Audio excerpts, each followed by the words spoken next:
Welcome, Sai. Welcome to Anuprayaas. We have started this new series called Celebrating Abilities, where we are inviting, dignitaries and people who have achieved in their lives, people from the community, people with disability. So we are so happy to have you here. So let's start from the beginning. Tell us something about yourselves. Tell us something about your childhood.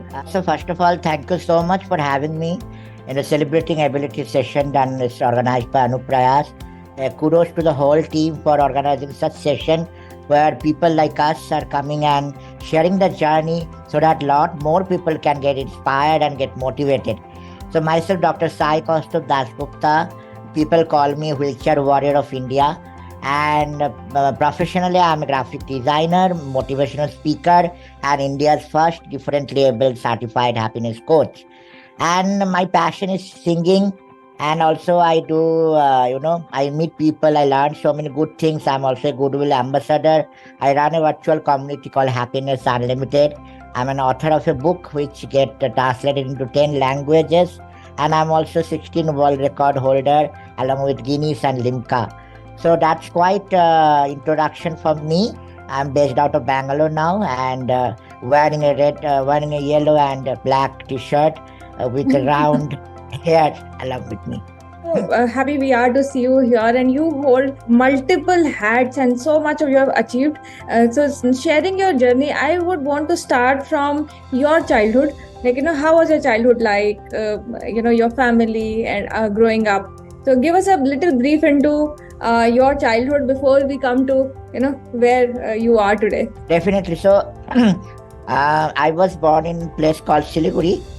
It's in the north side of India and near to Darjeeling. It's a very beautiful place. I was born and brought up there. My parents are from that place. I was very happy in my childhood because like other children, I was not so much aware of my disease because a child in a small age, you should not expect him or her to know about the criticalness of the disease. So I was all right when I was getting birth. I was born. And it's all happened when I was around 3.5 months old.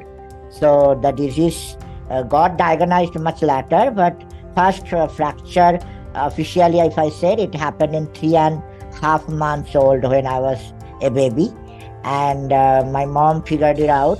And then around 1.5 year old, we went to Kolkata, the nearby metro city. There the doctor officially diagnosed it's osteogenesis imperfecta. Coming out under 7,000 rare diseases of the world, which has no cure today. And they told my parents, you need to now extra take care of your son. So they were also not habituated to the disease or the terms and conditions or how we can take care of Sai. But one thing they decided, if Sai is special or rare, we need to be rare parents or special parents to take him extra special precautions. So that was the childhood kind of it started. That's great. I think family is the first support that we have, and I totally agree that as a child you don't realize a certain period of time, and this definitely is a very special condition, as you mentioned. One in the 7,000 rare conditions of disability. So tell us something about your experience with schooling. How did while growing up in your teenage years, how did everything fall into picture, and how did your experience change over time? So the thing is that in my community, my locality, the disease was a new thing and people were not so much aware or educated about this. So slowly people come to know that my bones are so brittle. I'm just like a glass. Anytime, anywhere can get a fracture. Because the main symptom of the disease is that it's lack of collagen in your bone. Make it most brittle that you become fragile. It was, I think I should say that it was the most scary phase of my life on that time when I was not much aware of my disease or not the people around me. I used to be a dancer that time, so my other friends were not much aware of the disease. So it used to be very frequent fractures used to happen. And then and now I used to go to doctor's place, I can come back with a plaster in hand or leg. Suffering is something which was always there with me, but I thought it will be there with me, but pain is something I can choose. So I was not much into pain because maybe that's the default software God has given to me. and then willpower along with my parents' support. So yeah, it was very painful to get frequent fractures over a year, and always shifting your celebration moment to the doctor's place, because anytime it is happening before my parents also it used to happen, and there is no cure. You have just need to take care of yourself. So my teenager, I think after I stopped dancing, I started singing, because that was a good thing for me. I can sit in one place and express my emotion. I became a childhood prodigy. I became a singer. Like that, I changed many phases of my life, many career. Whenever which suits me and my disease, I fall or I molded up myself into that.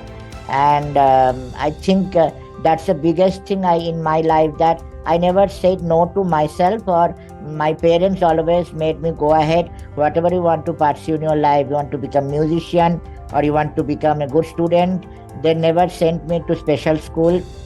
My teachers were also not much out of the disease, but they knew that Sai need extra protection, and for that my mom used to change school. She was a teacher, and she used to change school along with me to take care of myself, because in the school naughty children can be there, and anybody come to me and fall, a major fracture can happen. So that kind of brown and brought up I faced, and then I feel I was special, I was class apart, I was not in the crowd, but slowly I graduated. So generally I graduated in BBA, and I felt that the main thing that I need to know myself, I need to take care of myself, so that I can make the fracture less frequent and I can protect myself from more suffering. That was the thing I learned. So how did your journey to become a happiness coach happen? You are today a social media influencer. You have so much of following, not just in the community but otherwise, and I've seen you take multiple programs, multiple sessions around the globe. So when did you decide that you want to follow this path and coaching as a career? That's a very good question. I never thought to become a coach, or I never dreamed to become a speaker also, because in the childhood, if anyone used to call me that what's your name, I used to say Sai Kaustuv, what is your nickname? I used to say my nickname, that's all. No more conversation, I was habituated. But generally when you see yourself in a position that you need to talk about your journey, you need to talk about yourself and the suffering you've gone through, because especially from 2009 to 2015 I was completely bedridden, confined to a bed, and that was the most dark time of my life, where I come to know about myself and my journey and purpose. Because every passion I was achieving, it was all going out of my hand, and nothing was left with me, and except the depression. So today I tell that maybe today I became a happiness coach, but it is not that depression did not come to me or did not knock my door. I saw depression very closely, and now I feel that what's the value of overcoming it.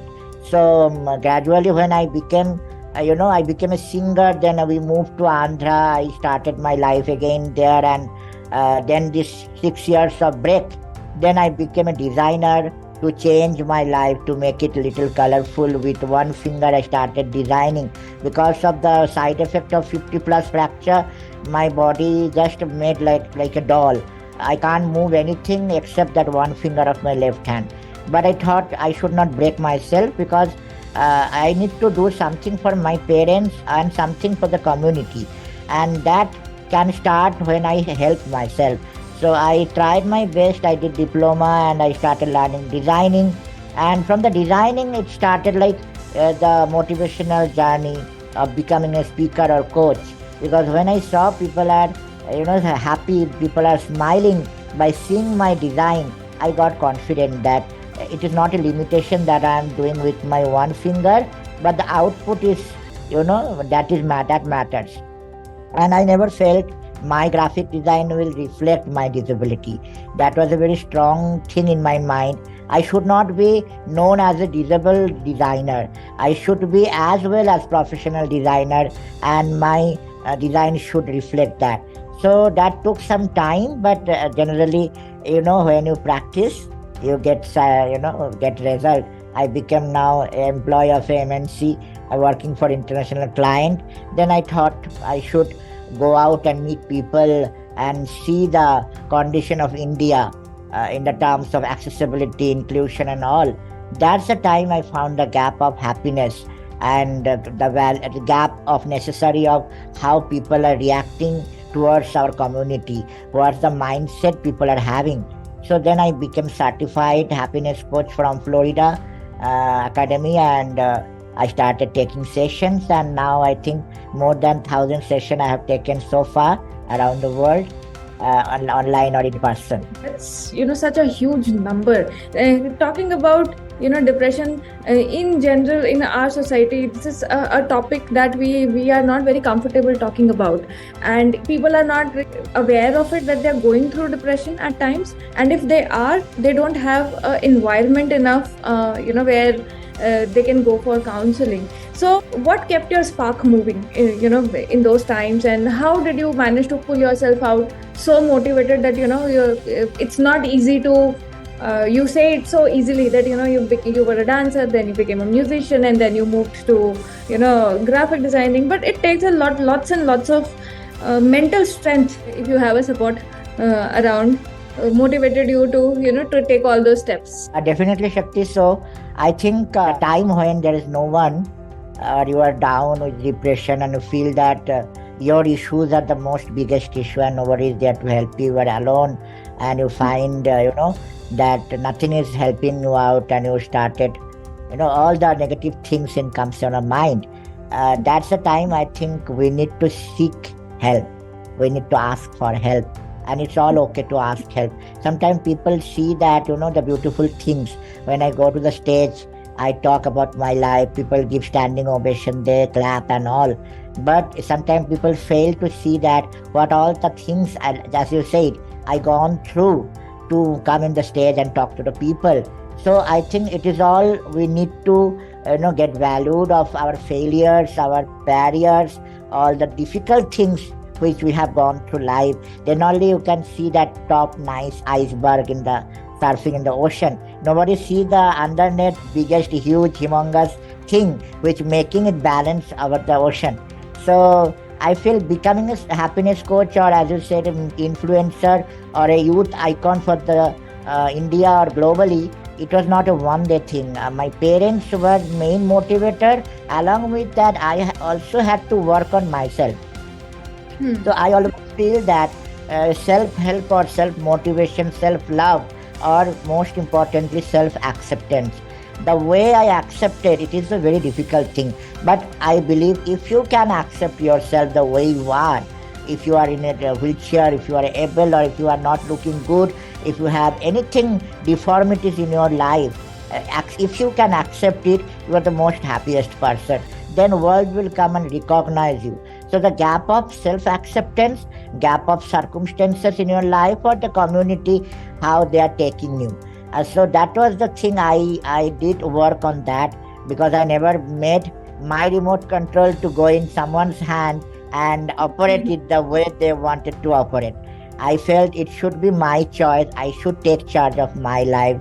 And I know there is a community who looking at Sai as an inspiration. So the time when I was 6 years, one day I was crying in depression, and I felt I could not do anything to save myself. That will be a full stop of Sai's life. But then when I saw my people in social media, and I found my parents are sacrificing a lot for my well-being, then I found it is a stupid thing to lose myself for this depression. I should come out and show the world that maybe I'm a 90% differently able, but that is not my identity. I should create an identity where people can come and look at Sai as an inspiration and motivation, not only one day, 2 days, maybe when I'll be not in this world. So I need to do something, that message need to go, that whenever parents are having a special children in their home, they should not feel worry, or they should not feel so burdened, or it's something they are not wanted. They should make them proud also, come out and show the world their capabilities. That's what I can say. Perfect. You are already a motivation, and definitely you're having such a legacy that a lot many more people are going to be motivated by you. Coming on that note, what maybe 2 or 3 advices you would want to give to any child with disability right now, maybe who's in the age of group of 10 or 11 or 12, or just finding out or figuring out about his or her life? What are 2 3 key wisdom that you would want to give to them? Definitely. So the age, as you mentioned, of 10 to 12 years old, that time, life started coming to us newly. People, it's a change time. You see the world in a new way. That's the time it is the person with disabilities. It's very difficult to accept and go out and lead a normal life. I should not say that we are here to, we can expect our life to be as you are leading. Now, as you know, there are limitations. There are, in the society, the accessibility problem, acceptance problem. People are still thinking that how we can, go ahead and do something which you want to do, being a person with disability. So my word of wisdom will be we are here with a special purpose, and the first thing we should not do that, we should not compare each other. We should not compare other people with us. Because nobody's fingerprint matches, nobody's destiny or purpose are same. We are here with a special purpose, and everyone is good at something, which I also believe personally. Unless you find or discover that good, you will find little problems. But once you find the purpose, once you know that I am special, I am different, and I need to discover that good on me, then it's no one can make you down, or no one can stop you achieving your dream. And especially last suggestion will be, you need to seek help. There are a lot of people in our community who are counselors, who are doing good things. So for the parents also, I want to say that if you don't know or clueless how to make the upbringing of your special children, just go out and ask help. It is all okay. I never said that we always need to be happy. It is okay to share your issues, share your problems, and because then only you see the bright side of the life. If you only sit with your deformity, disabilities, no window will open for you. And if there is no window, you need to go and make a new window for your life. So just go ahead. Never think that you are alone. We all are with you, and you are always capable of achieving your dreams. So don't stop. Limit yourself.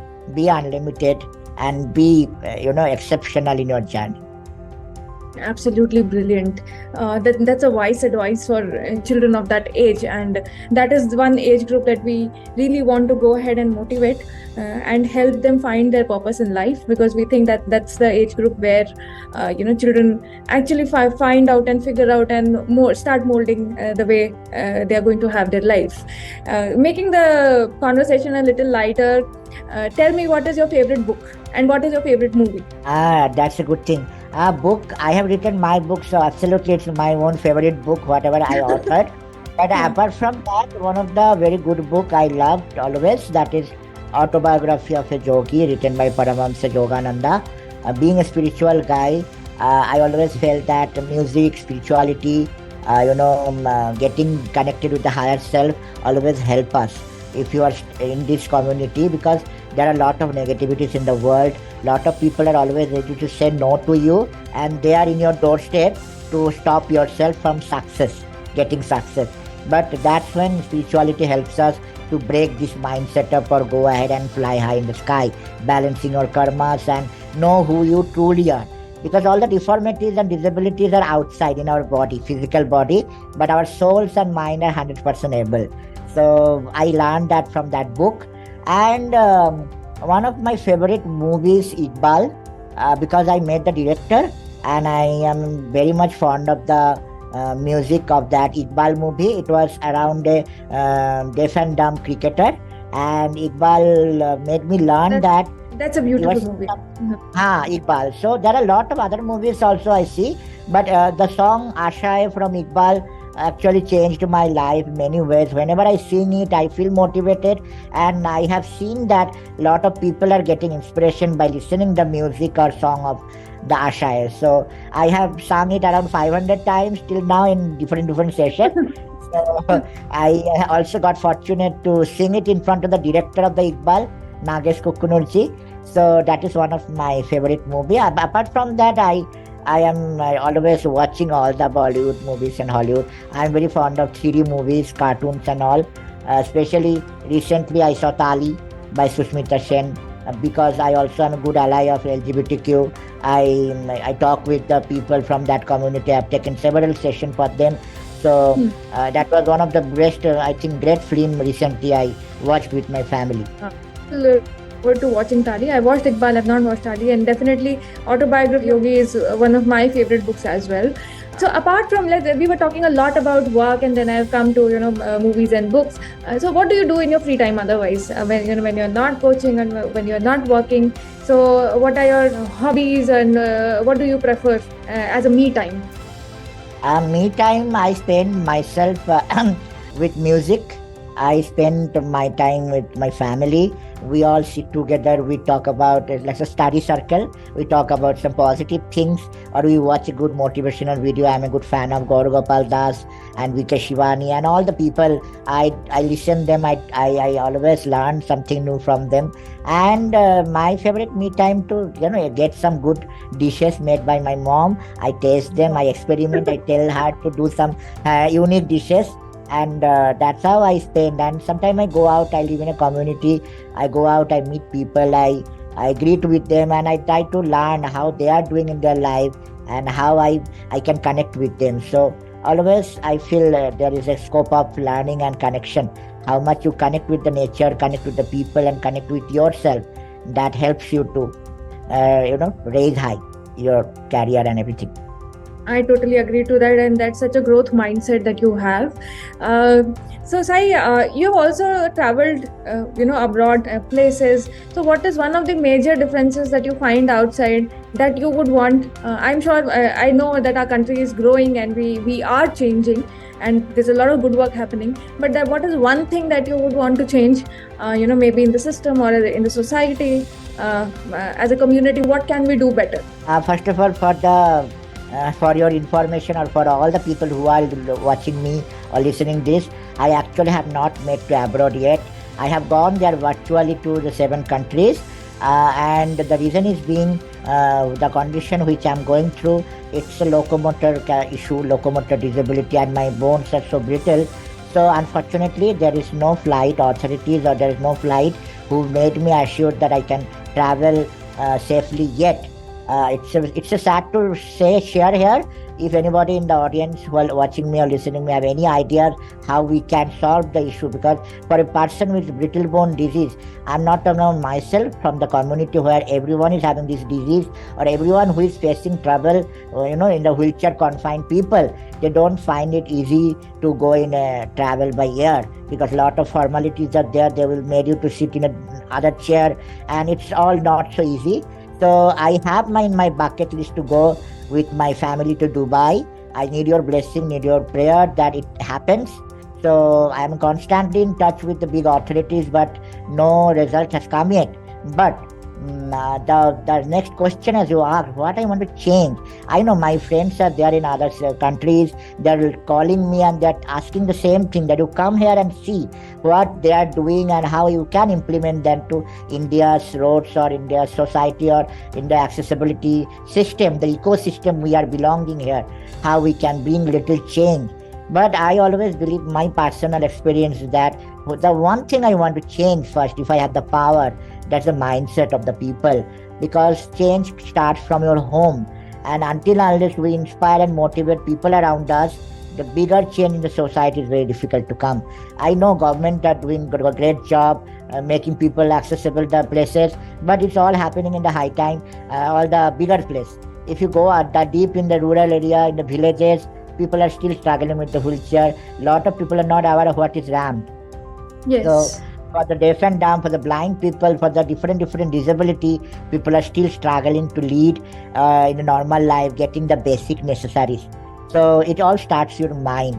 So I want to change that. People should respect us with non-judgmental mindset and give us a scope to work on these things. And Anuprayaas is doing it already. I feel a lot more people will get encouraged, so that we make a better place for person with disabilities and able people too.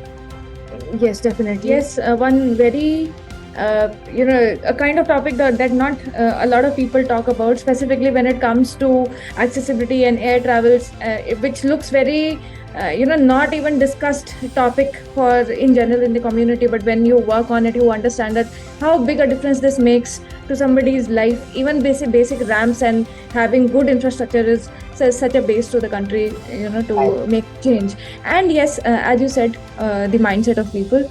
I am sure that years to come, India will be in better, position, and a lot more sensitized, specifically with people like you who are putting it all in and out, going ahead and motivating the community, not just people with disability, but everybody else. This has been such a great interaction, Sai. Thank you so much for joining us today. One last thing, anything that you would want to share with our audience? So the last thing I would like to say, everyone, that be happy, be grateful, because happiness lies in gratitude. Be grateful to the people who made you in this position, and never stop achieving high, because we always are here to make change, and we will all together bring change in the India and outside with our hopes and dreams. And once again, thank you, Anuprayaas, thank you, Shakti and full team, for inviting me to share my journey. Last, I will sing 2 lines for all of you. As I'm a singer, it's a treat for all of you. It will be an absolute pleasure. Thank you so much. Love you all. Thank you so much. Thank you so much, Sai.